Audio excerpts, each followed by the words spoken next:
Hello guys, I'm Duffer and welcome back to yet another Star Citizen video. And today I am going to be reviewing and touring the Redeemer in 3.19.1. This ship itself is made by Aegis and is focused as a gunship. It comes with 2 SCU of cargo space, which is not a lot really, but the ship is made to fight, not haul. This ship has turrets which are actually bigger than their hammerheads, that being size 5, which just shows how combat orientated this ship is.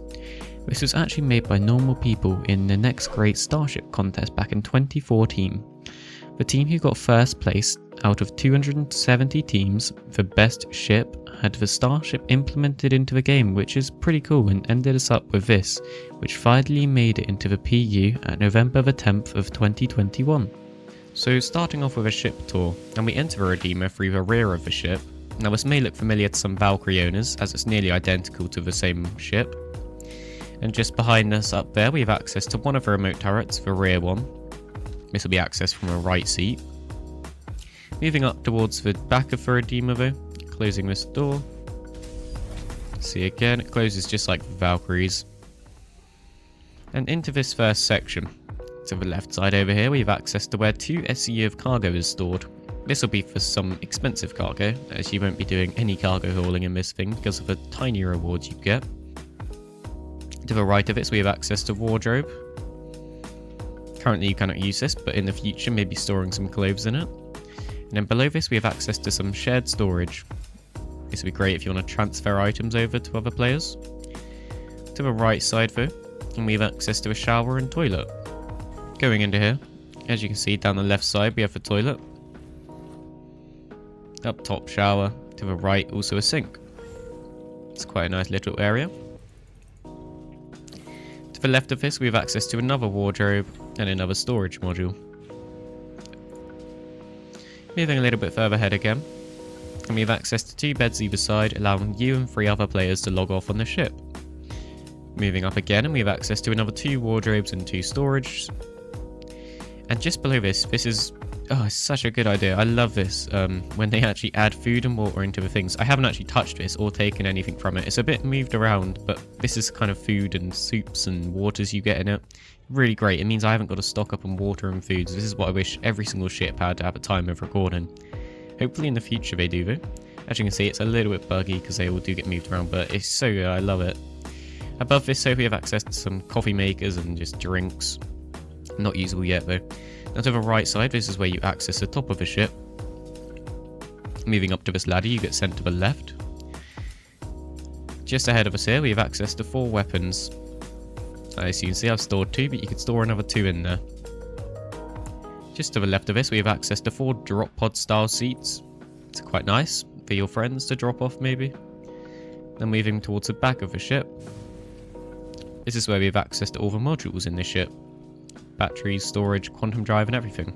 And just above us here we have access to the top turret. It's very easy to access. I feel like this is a lot of dead space back here, but I suppose it's all filled with modules and a turret, so you can't really fit much more back there anyway.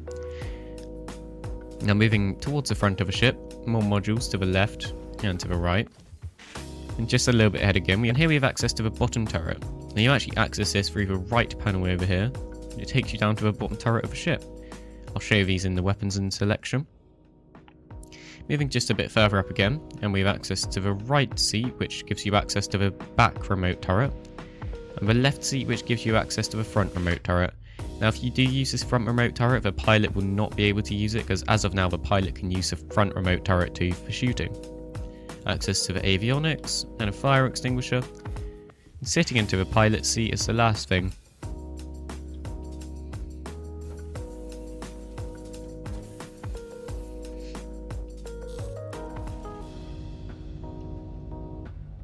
And as you can see, we get access to 4 screens, not bad amount.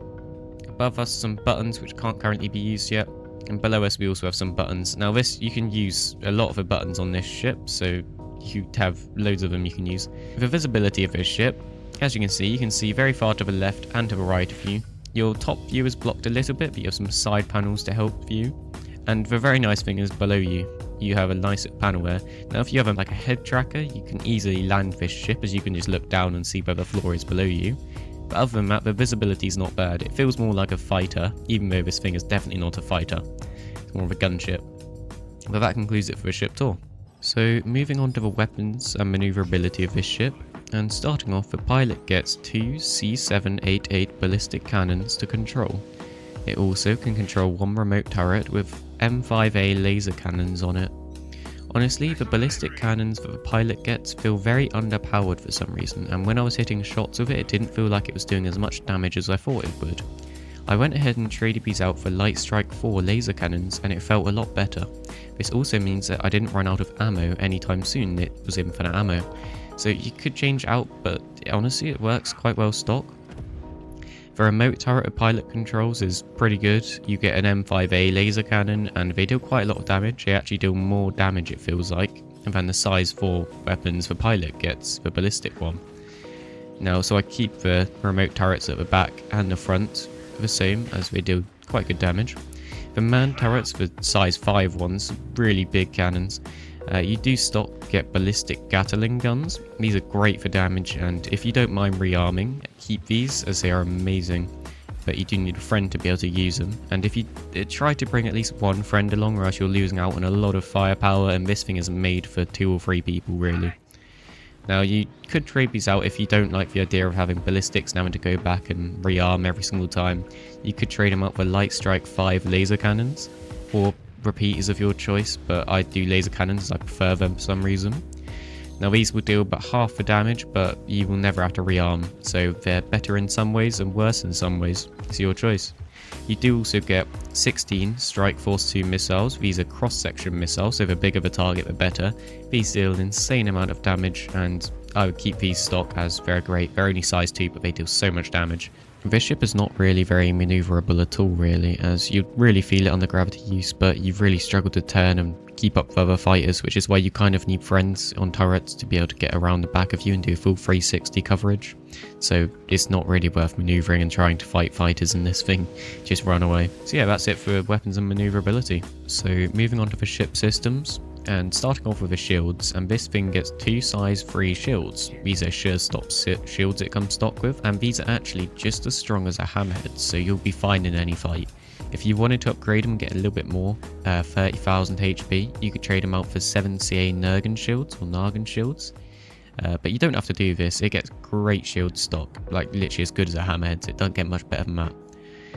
Keep the power plants and coolers the same, they aren't really worth trading out. And the Quantum Drive, the stock one it gets is a cross-field. This has a speed of 235,000 kilometers a second. This is really good stock, and you don't really need to change it out at all. If you wanted to though, the XL one is still an upgrade you could make to give yourself that extra little boost and get somewhere a little bit quicker. But by no means do you have to do this.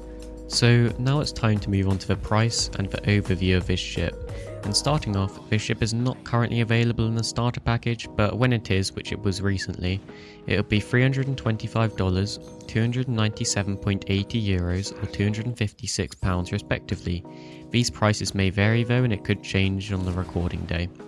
Or you could buy this ship in-game at Lawville for 8,675,500 AUEC. You cannot rent this ship currently anywhere. So I had not flown this ship very much before recording this video, and I have to say it's now currently one of my new favourite ships to fly. It just gets such good weapons and has a really nice sized ship. It's quite a lot to buy with AUEC, but I would say that it's worth it in the long run. If you have a friend, it will make this ship even better than most ships and outdo anything in combat really. It also comes with drinks and food when you get it, which is great and something that I really hope to see on more ships in the future. So in conclusion, I would say give this ship a buy for in real life money when it's available, and for in-game AUEC just for how cool it is and looks, even though it's a bit pricey. If you're going to pick this ship up, make sure you use someone's referral code, mine is in the description if you want to use that one. Thanks for watching the video guys, and I hope you liked the video, and that's me, Duffer, out.